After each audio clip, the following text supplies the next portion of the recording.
Hi, welcome back to the channel. Today, as you can see, we have a special guest. I have my mum here visiting me in Hong Kong from Australia. Say hi.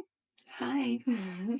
And I just thought this would be the most perfect opportunity to do makeup on my mum, treat her to some makeup, and share some tips with you guys with over 50s makeup, because I know that I have a very broad audience of age group here on the channel, and I just thought this would be really helpful. So we are going to break down each part of the makeup look, and I'm going to be just casually sharing and talking about all the tips that I have for makeup on mature skin, as I've been a professional makeup artist for 11 years and I do makeup on all types of clients. So not just models, I have clients of all ages of life and all ethnicities as well. So I have some tips on how to do it, because I do it all the time on women, and I have mum here, so I thought that was extra special to do a makeup look together on the channel. So welcome to the channel. Thank you. And yeah, we're going to do your makeup. Should be fun. Yes. So if you are excited about this video, please consider subscribing or just liking the video and leaving a comment and say hi to us. So let's get started. Okay.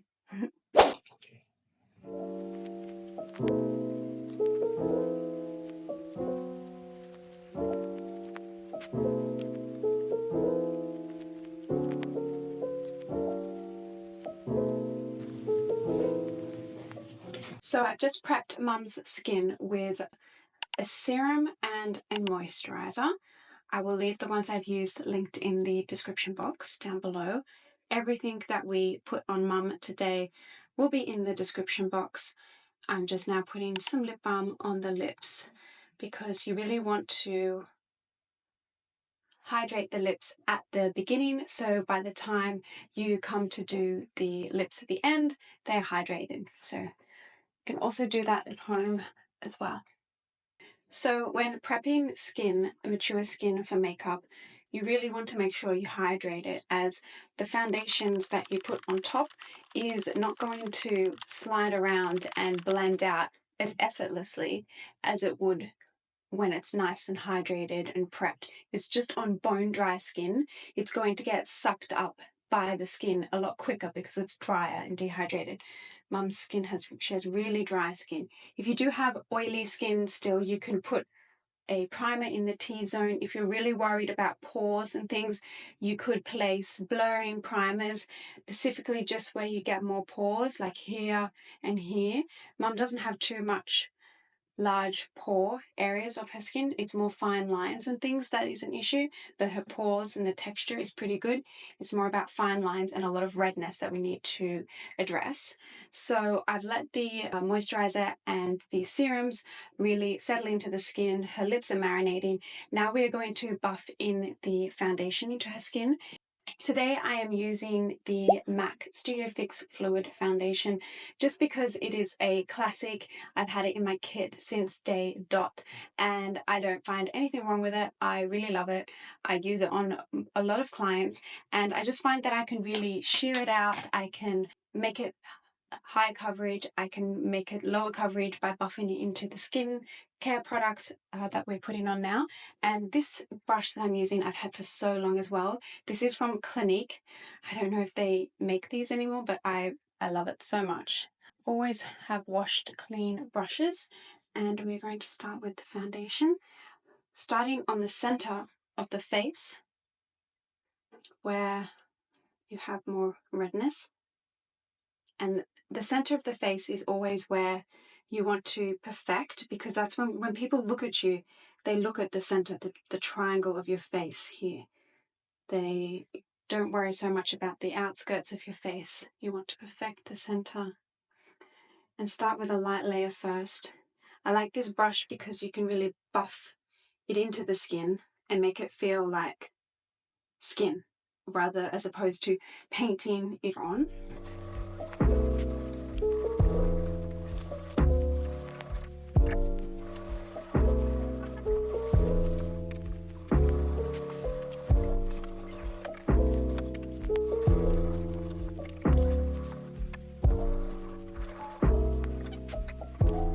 You You can go over the eyelids a little bit, as Mum has like quite veins showing, similar to me. And if you have wrinkles under the eye area and you want to avoid creasing, well, you're going to put concealer on later, but when you do your foundation, don't bring your concealer right up under the eyes, because that will create more layers and more textures of product. So you just buff it slowly around, but don't bring it right up. If you know that you're going to then go in with concealer afterwards, best to leave that area quite empty at the moment and leave it for concealer later. So Mum asked me a question, what about fingers? Yes, fingers are absolutely fine, and they often feel a lot more intuitive when you're doing your own makeup. But for me as a makeup artist, when I'm doing clients, it feels a lot better just to use a brush. You can, of course, use your fingers, but just really make sure you're spending time massaging it into the skin, checking that there is no lines or anything. And if it is a color that you've kind of altered your skin color on your face, do blur it down to the neck, but very sheer. This one I've kind of matched it quite similar to Mum's real skin color. So sometimes you want to add a little bit more warmer color, sometimes you want to add a brighter color, but I've kind of kept it quite true to Mum's skin color. So we're going to move on to brows. Brows are so important when it comes to mature skin makeup looks, because often as we age, our brows, they lose density, they lose color, they become less strong as what they were, and you need to add shape and structure back to your face. Because a lot of the parts of aging is, things become a little bit more softer, and we want to add a little bit of strength and structure back into our face generally. But Mum's brows, yesterday I actually did a lamination and brow tint. So her brows are looking like in pretty good shape, but I'm still going to guide you through what I would do and where we can make improvements. This brow here is pretty good. You always want to brush your brows up. Most people need help in the tail end of your brow. Okay, most people have enough color and density just here, but it's this end where we drop off and we lose a lot of structure to our brows. So a brow pencil, a brow powder, this one's from Anastasia. There's many ways to achieve brows, but really just small flicks in the upper part of the brow. So I often explain it as like 2 train tracks. You really want it on the top train track to help give a lifted effect. Okay, you don't want to apply too much color underneath here, because that's only going to enhance a droop. You want to make it kind of look a little bit more lifted by adding more on the tail, on the upper part of the tail here, and often pulling it out a little bit more to give a nice little sharp, crisp point there. When it comes to the front part here, instead of doing downward flicks, you want to be doing upward, just to give that bushy, full, youthful brow there. Always work with something that has a spoolie as well, because then you can brush it and just soften the color that you've done.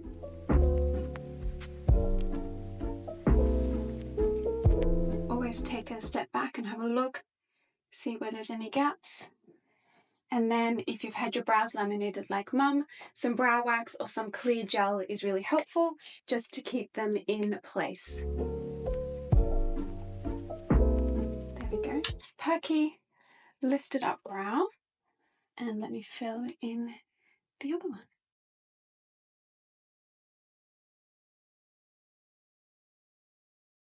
Brows are done. So I'm just applying a eyeshadow concealer. This one is from Rare Beauty on Mum's eyes. This greatly helps the creasing that you often experience on your eyelids when you're doing makeup. So patting it in, you're going to get better results with what you put on after if you make sure this is really blended in nicely. It just adds a little bit of a grip to the eye and makes products work a little bit better. Have you ever used one of these? No. It is just that extra little step that is helpful when you're going the extra mile and making an effort with your makeup. Day to day, it's a little bit, maybe can't be bothered, but for special days when you're, going out, you really want your makeup to last, you want everything to look fresher for longer, an eyeshadow primer is really helpful, and I'll leave this one linked down below. So whenever you've used an eyeshadow primer, you do want to make sure you let it set, but then also dust over it with a very neutral color, just so it knocks back a little bit of that tackiness, but not too much powder.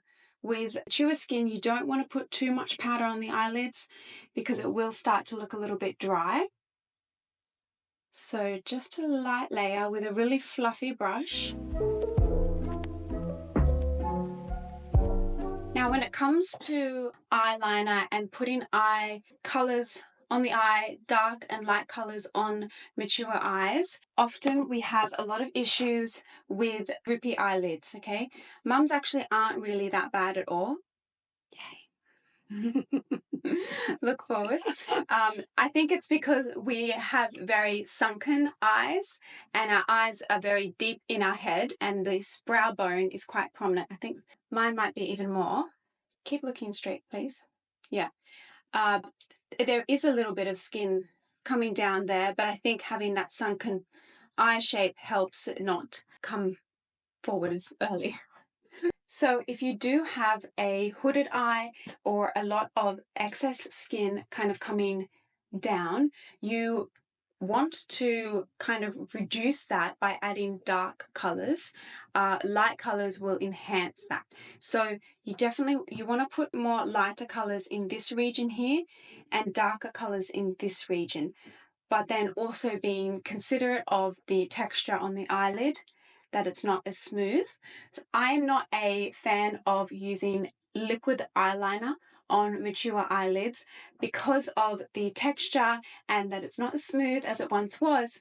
The liquid liner just is a little bit more challenging to get perfect and even between both eyes. And I also just don't think, in my opinion, that it is as flattering and as elegant type of makeup look. We just want to look our best, but we don't need to look stamped on with makeup. So that's why I really opt for gel pencils. There's a whole lot on the market. I will leave this one linked down below, but there is many. And you're going to want a smudging brush and a gel pencil. And I'm going to show you where you put this on the eye for the most subtle, flattering, wearable type of definition on around the eyes. So just look down for me, but don't close, but look down. The reason why I say look down, but don't close is because when we close our eyelids, we tense them up a little bit more and they get a little bit more crepey texture, but if you're just looking down, they're relaxed. So therefore it's easier for me to put the pencil on and potentially as well for you when you're at home doing your own.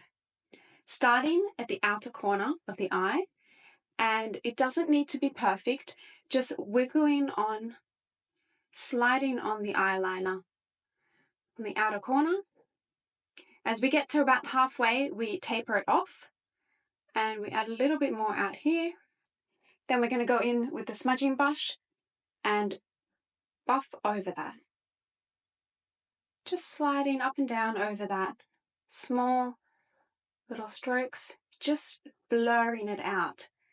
Don't really want makeup to have like harsh lines and shapes.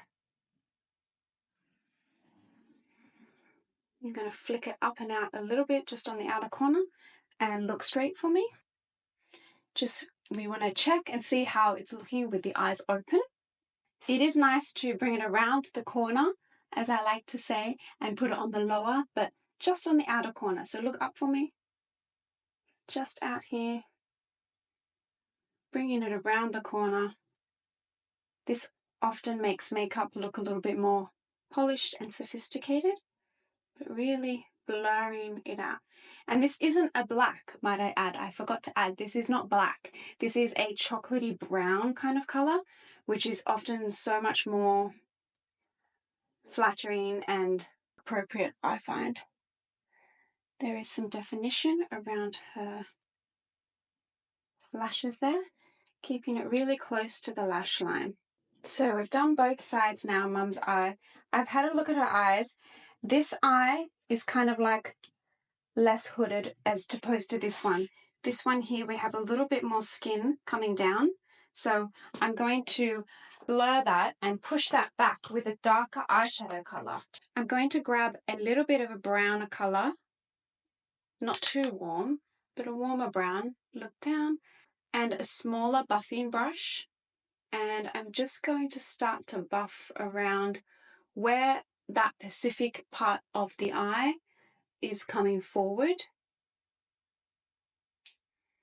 And this kind of disguises it a little bit more, but in a very subtle way. Look forward for me. And now you don't notice it quite as much. Making sure always the edges are blurred. I'm going to do a little bit on the other side just to keep it similar. Always up and out. Don't want to bring any of the darker shadows too low around the eye here. If you do, that's okay, because we haven't done the concealer yet, so you can always clean it up afterwards. And if you feel like you've gone in too much, take your other blending brush, your one we did before, and buff out the excess.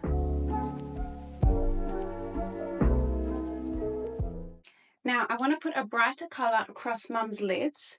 So I'm going to take this creamy color here and place that here. You definitely could use a very fine shimmer type eyeshadow as well, but I will reserve that just for the inner corner.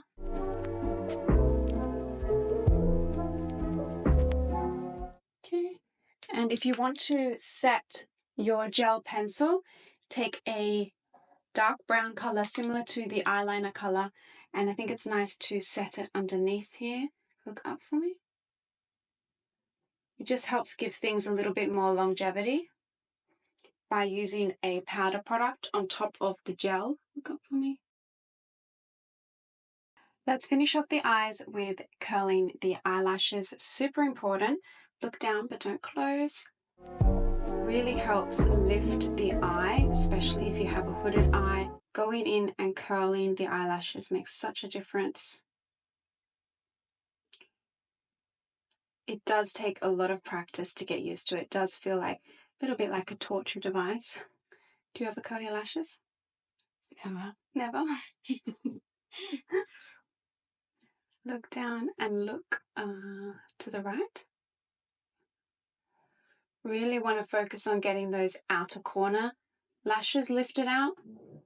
That's what gives you that lift on your eye.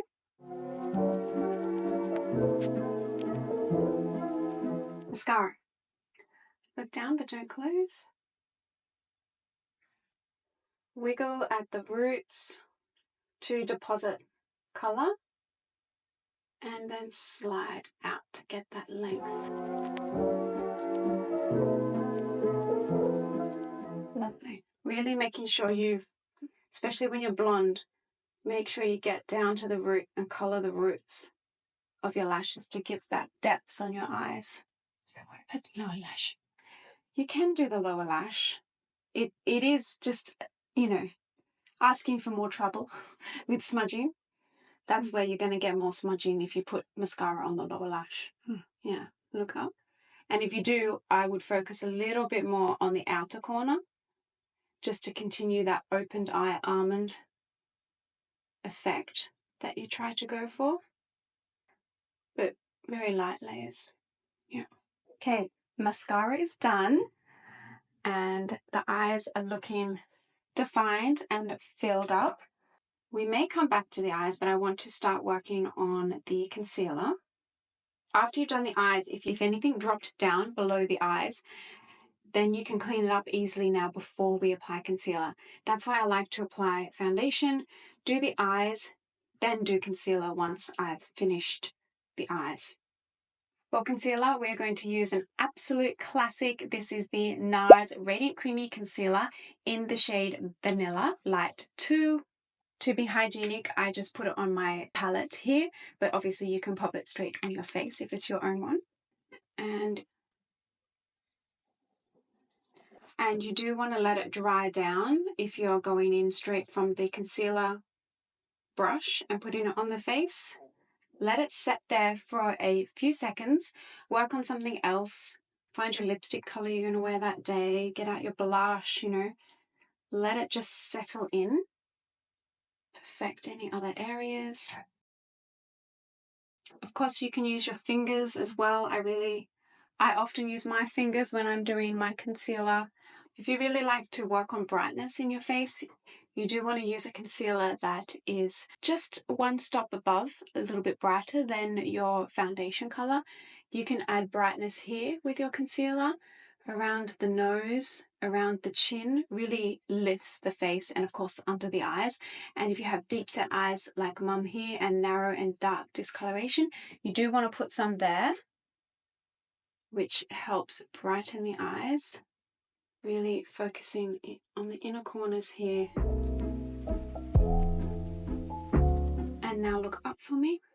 And if you notice, I haven't put the concealer right up to the lash line because that's where we have even more fine lines. You do just want to keep it in this region just here, where we often have dark circles. Let's pat it in, really massage it in. It's not a lot of concealer. We're really just massaging it in, buffing it in, and then we can check afterwards to see if we need more. Often we have a little bit of a red area just here where you just want to lift it, but don't go right up to where we put that eyeliner. As you come to the outer part, you really want it to be buffed away already. Not much left. Do you have any questions? Obviously, it feels like the brush would work better than your fingers. Would it? Yeah, it can with the textured skin like this, and you can really get into the lines and make sure it's blurred into the lines. Like patting and Look don't know whether you me. get that same result. Look up for me. Yeah, with your fingers, it does feel intuitive. You can like massage it in, but the brush really does help. And as you notice, I am patting. A lot of people, when they put their concealer on, they put it on and they swipe it on. You sliding it. Mum used to do that. Didn't you? Yeah. Yeah. Patting it on, pressing it into where we want to cover and not wiping it away that feels a bit counterintuitive. So I see people wiping their concealer on and it's going other places where we don't need concealer. You don't want too much over here where it's going to gather into your fine lines. You want it here where you have discoloration. You have darker, you want to add brightness there. So let's massage it in there. If you have any veins, other areas. Okay, powder time. We still have to do bronzer and blush and the rest of the sculpting on the face lightly, but I do want to lock in the under eyes that we have worked on with some powder. This is the Huda Beauty powder. It's a really fantastic, light, finely milled powder. Now, a lot of mature women are scared to use powder because they think it will enhance the texture and make them look dry and cakey. We do not want that. But it's super important for longevity of your makeup. And if you do have creases under your eyes, they will happen regardless. Okay, creases are going to happen because hopefully during the day we are smiling and we make the smile lines.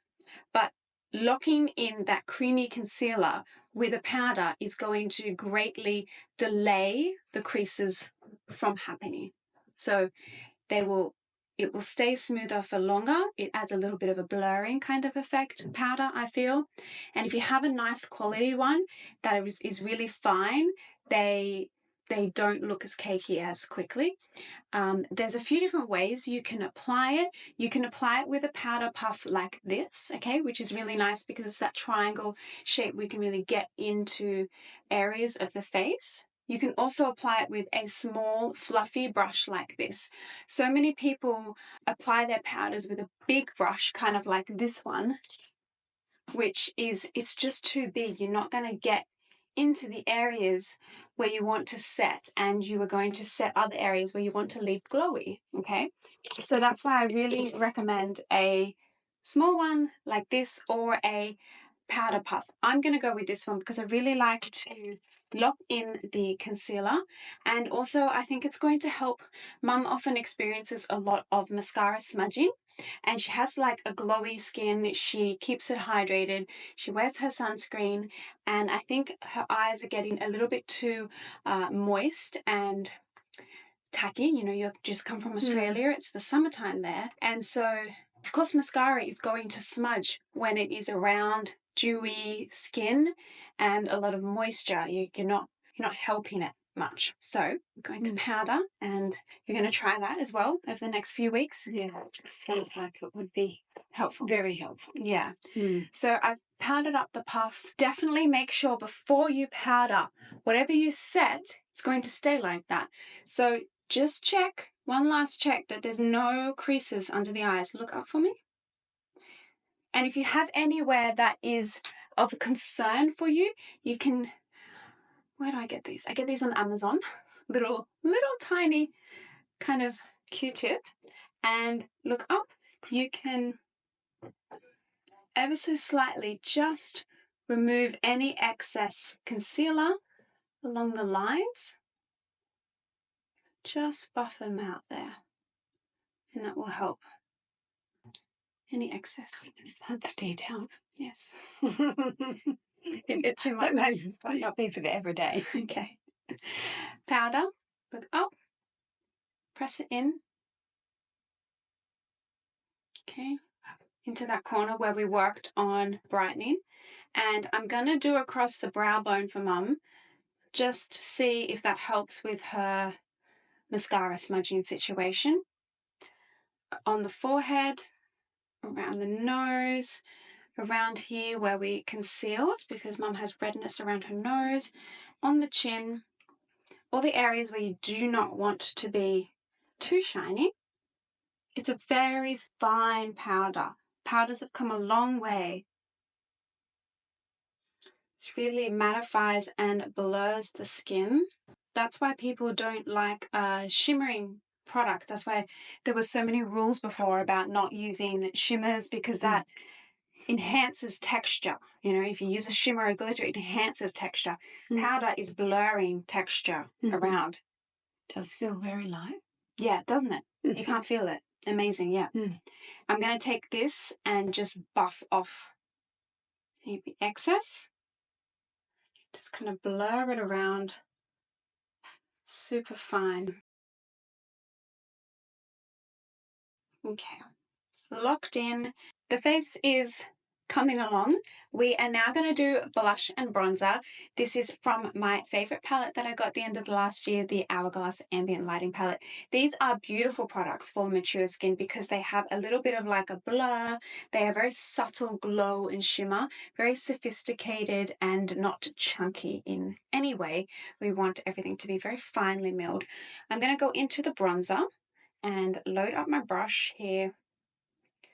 Bronzer really sculpts the face. I really prefer bronzer over contour. I just think it's a lot softer. And we want to start in the upper part of the face here, where the ear and the hair kind of meet here. Adding most of the product that we start with on our brush to the outer part of the face and coming in ever so slightly. Coming in towards the nose, but not actually to the nose, and less product. More product back here, less product. You can see that, and it just helps cut the cheekbone there and add a lot of shape to the face. A lot of people do this a little bit too low. You really don't want to do it so low. We have the contour, the hollow here of our cheek, but you want to make sure you're doing it just a little bit above that, because you want to lift the face. We don't want to like bring it down and knock in the contour and the shading lower. We want to do it just a little bit above so we get that lift. Yeah. Okay, next part of where bronzer will be going is across the top of the forehead. It really depends on the size of the forehead that you have. Some people have really small foreheads, some people have bigger foreheads, just depends. Mum's is pretty. I'm somebody who doesn't understand bronzer. Okay. It's not an eyeshadow? No. Is your daughter a makeup artist of 11 years? Do you not listen to anything I say? Bronzer is, it can be like this, it can be like this, like a cream. It can be like this. It's like adding a tan, a sun-kissed glow to the skin, but also you can use it to sculpt the face. So often when we put foundation on and we even out the complexion, we then can feel a little bit flat, a little bit one dimension. Okay, and bronzer brings back and sculpts back the face. Okay, and it shapes the face. Subtly. Contour is a little bit more. So when it comes to mature skin as well, often we start to get a little bit here of the dreaded jowls. Okay, so to try to reduce that appearance with bronzer, you, instead of putting, a lot of people will put it here, but you really want to actually put it right underneath, lower, just to knock back that shadow there, just to knock back that skin coming forward, just there. And a little bit across the nose I always think is nice, just to glow up and bronze the face, add a bit of warmth. And down on the neck is nice, but not too much. Okay. Bronzed up. Mum has discovered bronzer apparently. She said people don't use bronzer, and she doesn't know anyone that does, so we're going to get her a bronzer soon. While you're here, we're going to get your bronzer and learn how to use all those colours. Learn how to use all of these colours, which I would have explained to you before. And in fact, I have a video on the channel a few months ago. I did a tutorial with this palette. So I was clearly watching. Guess who's not watching my YouTube videos? My own mother. So thank you, ladies, for actually watching my videos, because I clearly don't. My mother doesn't. Not all of them anyway. Many I do. Blush. Now we are going to add some, you know what blush is, right? Okay. Got that one. Good. Okay, blush. So for this palette, we've got two different colours, okay? I'm going to go with this one because I just think that will be the most... Okay, now you're going to use the bronzer palette as a blush. No, only that one's a bronzer. Right. This is a blush. It's a palette with all different... It's a face palette. Yeah. We'll get there. We will. I might not, but... Blush. As opposed to bronzer, we started the intensity of the colour at the back part of the face, and you bring it down as it gets lighter. The blush, generally you start on the apples and we come up and lighter. Now, often people know the old saying of smile and then put your blush on, yeah? But if we smile for me. You're going to put it on the apples of your cheek right there. Relax. That's not a good place to put blush, right there. That's going to be too, where you were smiling, that part of the skin was up higher. And then when you relaxed, yeah, and you relax, it'll go a bit lower. Then your blush is going to be too low and it's going to look a little bit sallow and a bit dragging the face down. And we always want everything to look and lift up. So, applying it a little bit high above the bronzer. Remember, the bronzer was here, and now the blush is going to roll just over that. They do blur together, but they need to be a little bit above it. And this blush is a beautiful one. It's from Hourglass. It actually has, it's a shimmering pearlescent one, but not too much. And it adds a little bit of glow to the cheekbones at the same time. So around and then flicking up and out. And you can kind of go into the hairline because you want it to all blend and be seamless. You don't want people to see a line where everything finishes.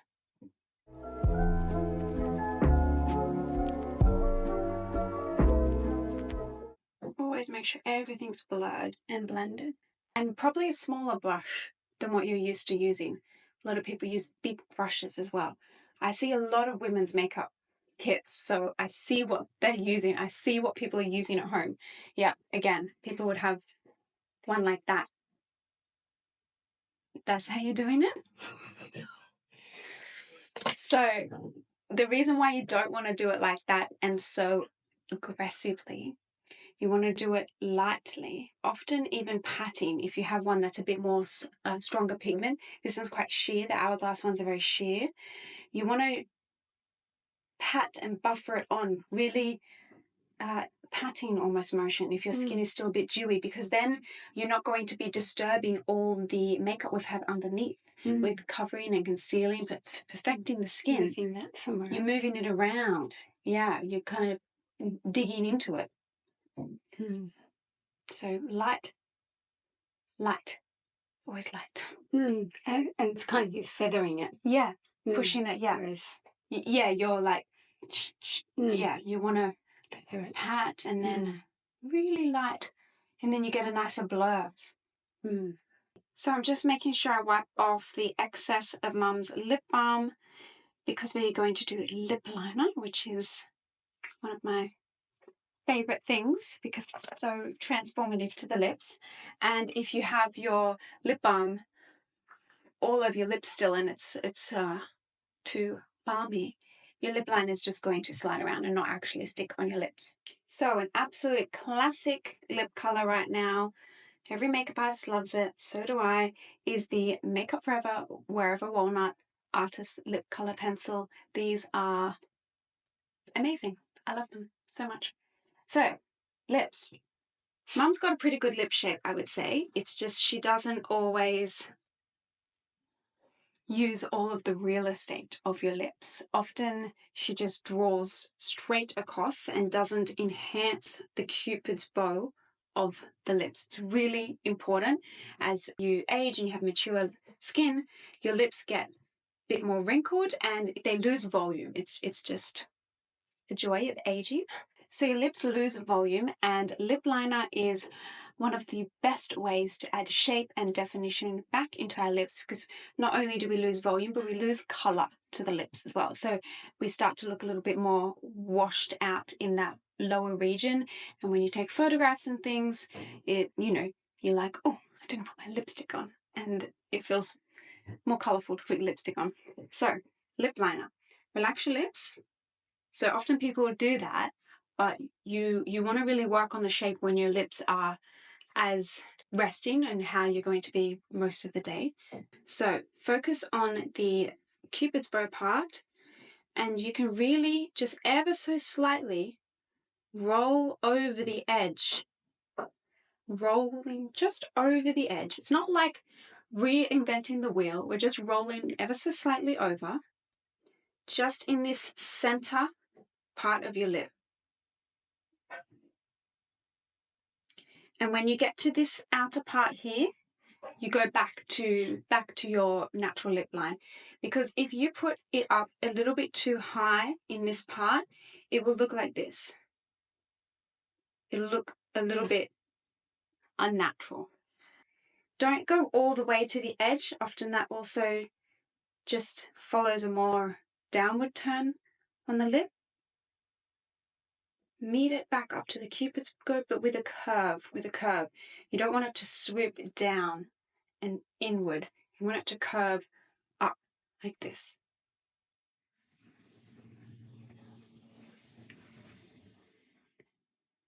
And then the bottom lip, you follow the natural lip line on the outer part.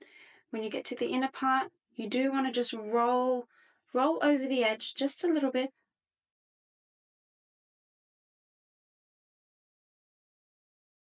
It's a nice colour. You see how full your lips look now? Mm. They're defined. They look like they're there. They're there, yes. They're there. We have some. We've discovered the lips. We have. Yeah. And it's the colour, it really suits you. It's not too dramatic. It's just lips. It really is just about, often with my makeup lessons with women, it really is just about giving you the permission that it actually doesn't look silly, that it looks fine to go up that high, because often people are very unsure about that, and I will do it and they will be like, they will do the other side, and because in my makeup lessons I do one side, you do the other side, and I watch and I see the errors. That's why an in-person makeup lesson is so valuable and really fast tracks your learning process. And then I just say, no, it's okay, you can go over the edge just in that center bit ever so slightly, as long as you're not really coming right up there. Okay, so I'm going to put a little bit of lipstick on the center of the lip that is just a little bit lighter, not too much. And this really helps add a more fuller pout, where you put the lip liner a little bit darker and the lipstick a little bit lighter. There we go. Look. And now we need gloss. What is it for? Lip gloss. I didn't know you put it over lipstick. Yeah. You can. I thought it was like one or the other. Oh, no. It's okay.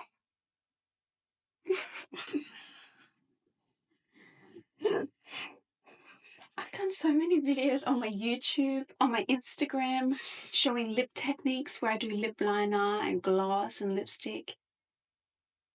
And you watch them. I'm sure you watch some of them. Maybe I do. But you don't I just listen to lip gloss was lip gloss and lipstick was lipstick. I didn't think they went together. But clearly this is revolutionary. Okay then. Yeah. You could go with that. Yeah. You could not do the lipstick part, and you could just do the lip liner and lip gloss. It's really nice as well. Or you could, there's no rules, but there's a few guidelines with makeup, but it's creative. Lip gloss. I'm going to give Mum this lip gloss, so I'm going to go in straight with the lip gloss and focusing that on the center.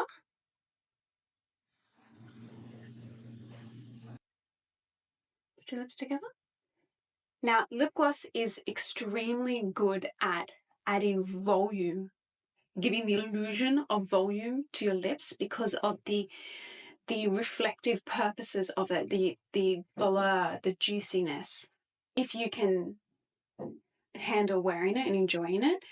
So because of that volume effect that it gives, you want to make sure, if you're going to be wearing lip gloss, make sure you put it on that top of your Cupid's bow, right there, because you want the light to hit that and bounce off and give that large Cupid's bow, that perky lip look. So if you're wearing it, you might as well make sure it goes right to the top. There we go. Okay. Confused about colours with lip gloss. Do they?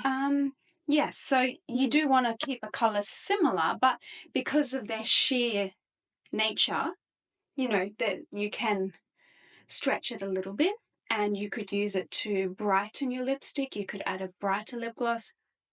I probably wouldn't use a darker colour lip gloss, but they're quite sheer, so you don't have to be too cautious about the colour. Okay, have a look. What do you think about the lip gloss? Anything? Yeah. Look very, yeah, as you say, full, not flat. Yeah. Or down. How do you feel about the overall makeup look? It's very, yeah, I like that. I like the softness around the eyes, because I probably wouldn't do them. I don't do my eyebrows like that either. So yeah. So that's obviously very different. My eyes are different. Obviously, I don't put so much effort into the lips either. So there we go. A whole uplifted experience. Correct. Yeah. Yes. Yeah. Yeah. I mean, you have good cheekbones here, so you might. It's nice to put the blush up there and really highlight that. I think it really works for you. Yeah. It's good. The brows might feel a little bit because They do. Getting used to a little bit. Yeah. Yeah. But we did only just dye them yesterday, so they will still soften quite quickly. Thank you. Yeah. That was fun. That was fun. I learned lots. You did learn a lot. I've just got to try to take it away and do it. Put it in there. Yeah. And something that I always suggest to clients after we have like done a bit of makeup learning, done a makeup lesson, is to, even if you're not going somewhere tomorrow that you feel like you need to do all these steps, just practice one of them, two of them before you have a shower at night, before you go to bed. Just practice the placement, just practice putting it on. You're about to go to bed anyway and wash it off. Do your skincare routine. So give a little practice, and that way you can start to remember how to do it and where to do it. And they always have direct access to me, and I help them on Messenger. But yeah, it is. It's about practice. It's about practice. Putting it in there, and maybe actually having the equipment might help. Yes, that's you can't practice if you don't have a bronzer. No, I need to get a bronzer, won't I? Yeah, we'll get you one. Yeah. Yeah. Thanks. Yeah, I'm glad you enjoyed that. I did. Bit of fun. We'll have to go somewhere fabulous or something. Yeah, let's go have dinner. So that was it. I hope you enjoyed that. I hope you enjoyed meeting my mum on the channel. Thank you so much for coming on the channel. And if you have any questions about the look we did or anything I missed, which is possible, with techniques and tips for mature skin, please leave them in the description box below, and I can gather them and do another video as well on this topic, or I might be able to help answer your questions straight away in the comments. I really am here to help you ladies, and the channel is for you to learn and for us to all grow together and build a community here of like-minded women that you know, love beauty and makeup and experimenting with products. So I'll see you in the next one. Please consider subscribing to the channel, and thank you so much for watching. Bye. Bye.